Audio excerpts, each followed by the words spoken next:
Hello and welcome to Livewire Talk. On today's show, I'm joined with Bobby Wilson, who is a talented entertainer who received high critical acclaim for his recreation of the legendary Jackie Wilson, a stage persona he undertook long before learning he was the rightful heir to the legacy. Bobby Brooks Wilson, welcome to the show. Thank you, Kevin. It's an honor to be here. How are you? It's great to have you on, Bobby. It really is. It's really. Now, you're based currently in Vegas, is that right? That's right, Vegas, baby. Vegas, yeah, and you've performed in Vegas as well, quite often. I have been performing off and on in Vegas since 1999. Right. Wow. Well, 1999. Really? Okay. Now, Bobby, obviously you've got a really interesting story here. It's fascinating. It really is. Just tell us initially, just to begin with, just a bit about your sort of childhood as well. Well, as you might have already read, I was raised in a foster home. My mother gave me up, born in New York and raised in South Carolina, Columbia, and grew up in a foster home, not really knowing my family background and history, but fell in love with music because I had a few childhood ailments that held me back from being a normal child. I'm sort of the Forrest Gump of my childhood. Well, yeah. Well, I laugh at that only because I know that you're quite comfortable with it. But you did have bad legs at one time, didn't you? I have something called rickets at the bones, where my legs, that's called soft bones. My legs were more or less shaped like chimpanzee, I guess.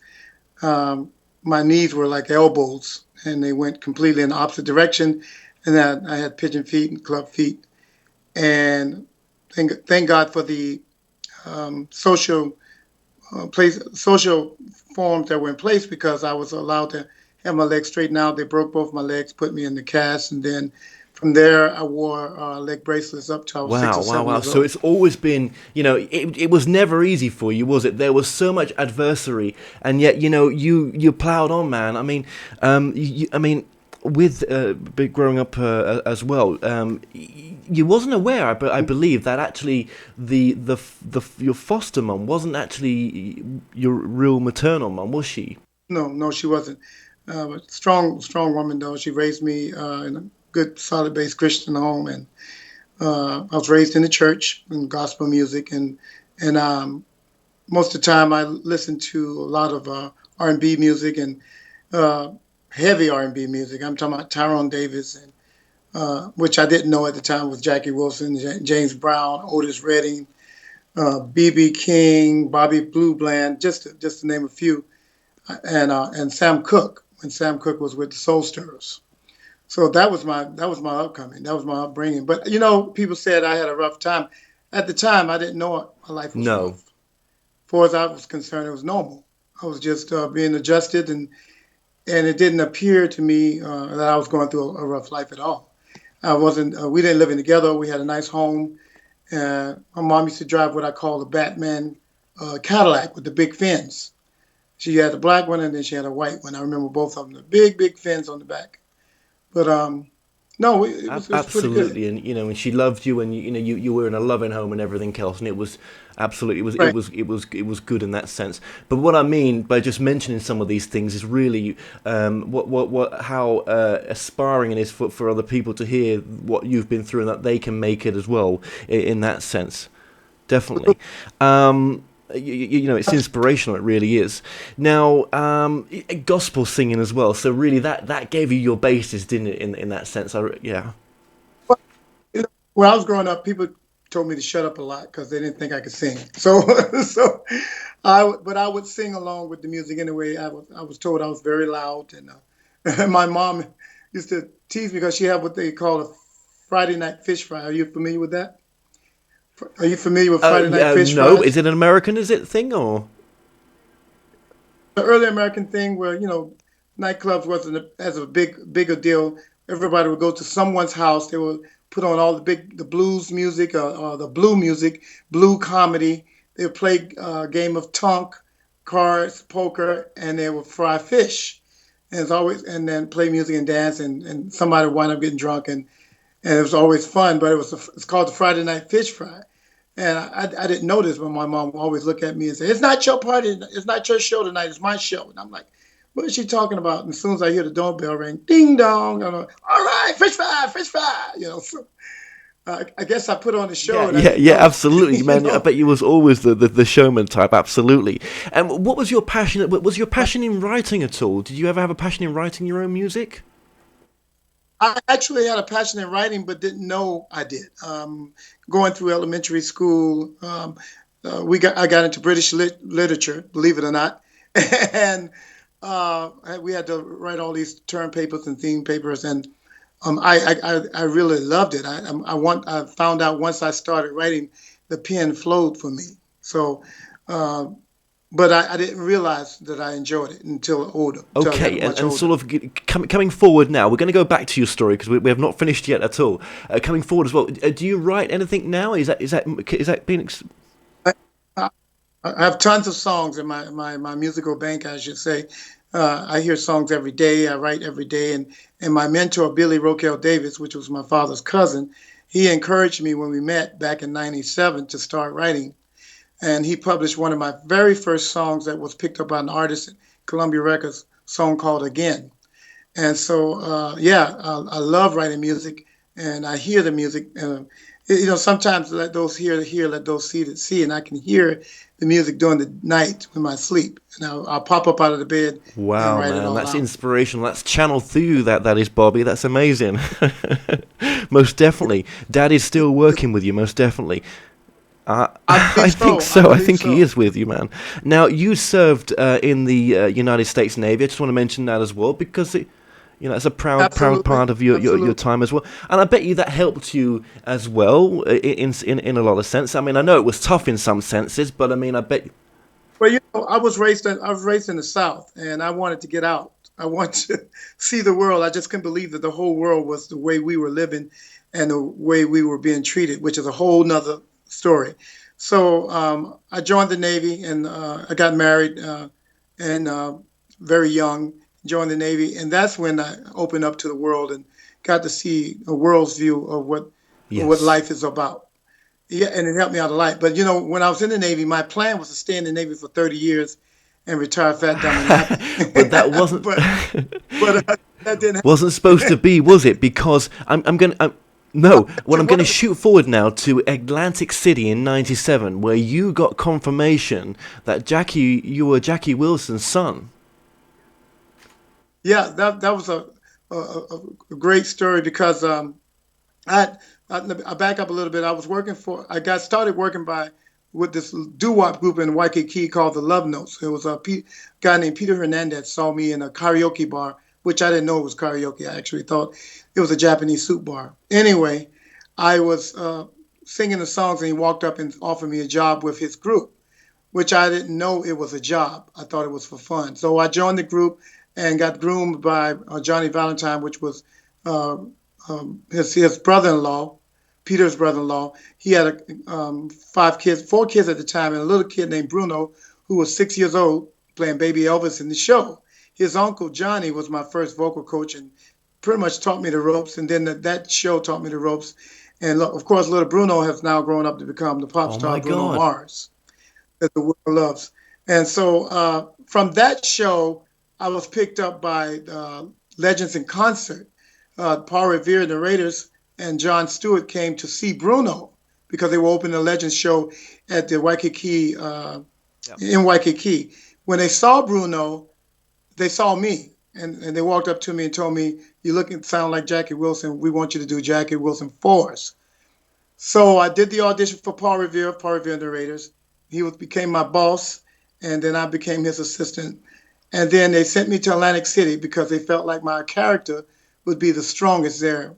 When I got to Atlantic City, that's when the Four Tops came to play. I was playing at Bally's Park Place, and I guess they came in and saw the show, contacted the entertainment director, and said they wanted to meet me face to face because they believed the way I sing, dance, and act was way too much to be an impersonator. They thought I was incredible. They thought I was a reincarnation of Jackie Wilson. And then when I went up to talk to them, Levi Stubbs mainly was the one that said, "You can't be an impersonator because you don't realize how much you act and speak and talk like So my true. cousin. And then he goes, you have to get up early in the morning to talk like my cousin, even sing like my cousin. So he's like, what's your mama's name? And I told him, he goes, I know your mama. That makes sense to me. And that was the end of that.